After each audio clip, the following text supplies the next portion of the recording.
Hey, I'm Alec Sulkin. Hi, my name is Kara Varrow. Hi, my name is Rich Appel. Hey, I'm Mike Henry from Family Guy. You may also know me as Cleveland. All right. Well, you might know me as Herbert. Oh, no, you may also know me as Bruce. And you're watching Movers and Shakers Movers and Shakers. Movers and Shakers. Movers and Shakers. Unlimited.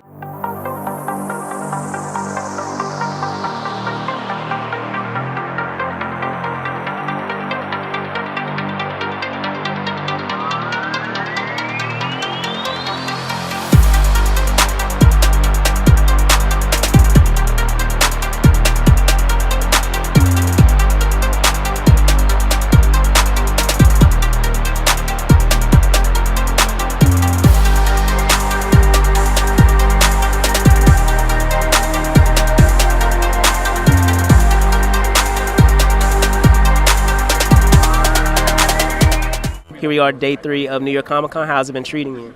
Great. This is our first day. It took us an hour and 15 minutes to get here from gosh. five blocks away, but it's been great so far. Yeah, Terrific. we're totally, I think, in the car longer than we've been here so far, but after the interviews, we'll go check out the rest of the convention.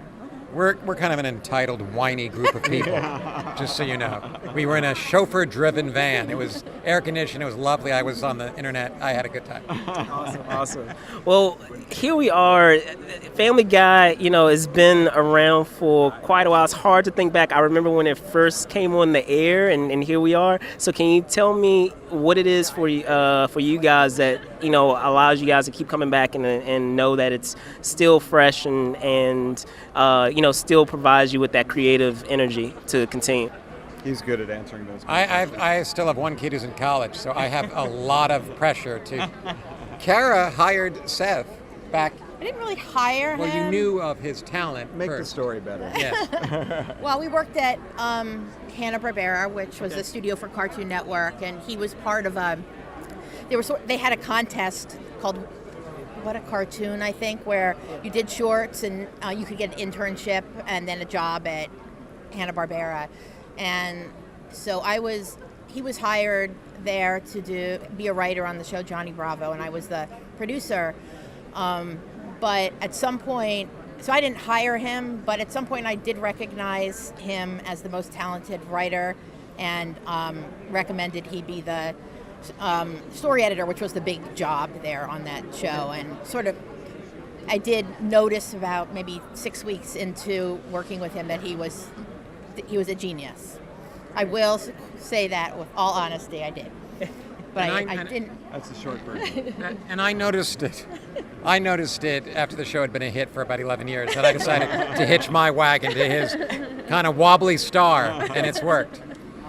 Awesome. Yeah, because I was going to say, I've been here, keeping up with it since the beginning, and it's just amazing that with how it started and then it leaving and then coming back, like just that, the longevity of that. Yeah. So outside of that, I was talking with some other folks here, and I always have to ask, I know that you guys have the commitment here with Family Guy, but are you guys going to be able to do any leisurely things to enjoy, New York Comic Con?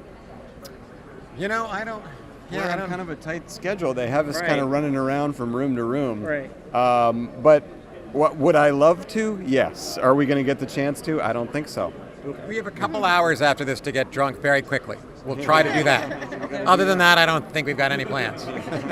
Express drinking. Go ahead. I plan on roaming around the floor for an hour or two after we're done, seeing what else is out there. Because we've just seen like the bowels of the convention center. I haven't seen anything.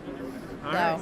Awesome. Mike, John, how's it going? Good. What's your name? Brandon. Brandon. Nice to meet you. All right. So tell me, I understand that you guys literally, even though this is day 3, you guys just came in New York Comic Con. Are you going to have any time to, do anything leisurely?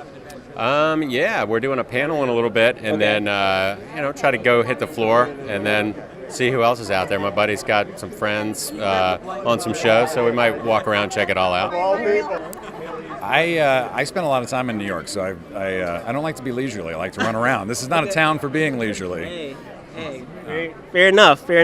Well, jumping right into Family Guy, I was talking to a few of the folks that you have working on the show and commenting on how amazing it is to know when Family Guy started, because I've been following it since the beginning and the whole journey of it being on TV, then being off of TV, and going in syndication, and then coming back. So can you talk a bit about that and how amazing it is thinking about when it started to where it is now and that longevity? Totally, yeah. I've known Seth since he was in college with my brother. They were roommates at RISD, Rhode Island School of Design, and so we kept in touch a little bit, and then he sold the show and brought me in to write, and so it was me coming from New York and a bunch of TV writers in a room making each other laugh, making Seth laugh, and we weren't getting any feedback because it wasn't animated yet, it wasn't on TV yet, so we spent the first 6 months in a room making each other laugh, and then it aired, and it got good response, a little bit more good response. Then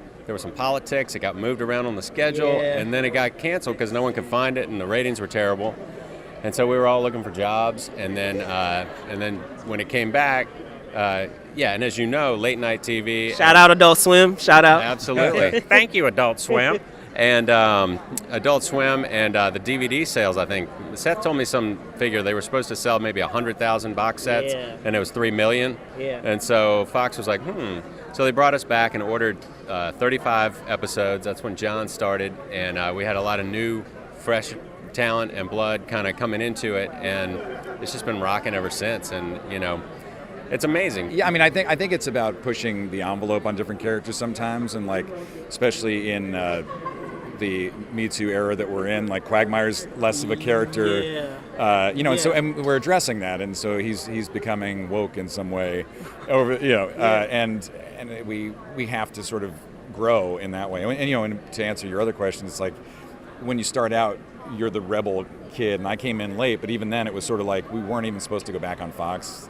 There was talk that we might just be on Adult Swim, and then the show just grew and grew, and so at some point you become the old man on the block, and so it's about sort of, you're maneuvering within the parameters that you've created. But I think that we try to surprise each other, like come in with funny stories. I mean, at the end of the day, it's just about, what's something that's going to make him laugh, or the people in the room laugh, because if we make each other laugh, someone else will laugh. Awesome. Awesome. Well, Mike, yes, John, very thank nice you to meet guys so much. I appreciate it. There you guys have it, 2018 New York Comic Con. I'll see you soon.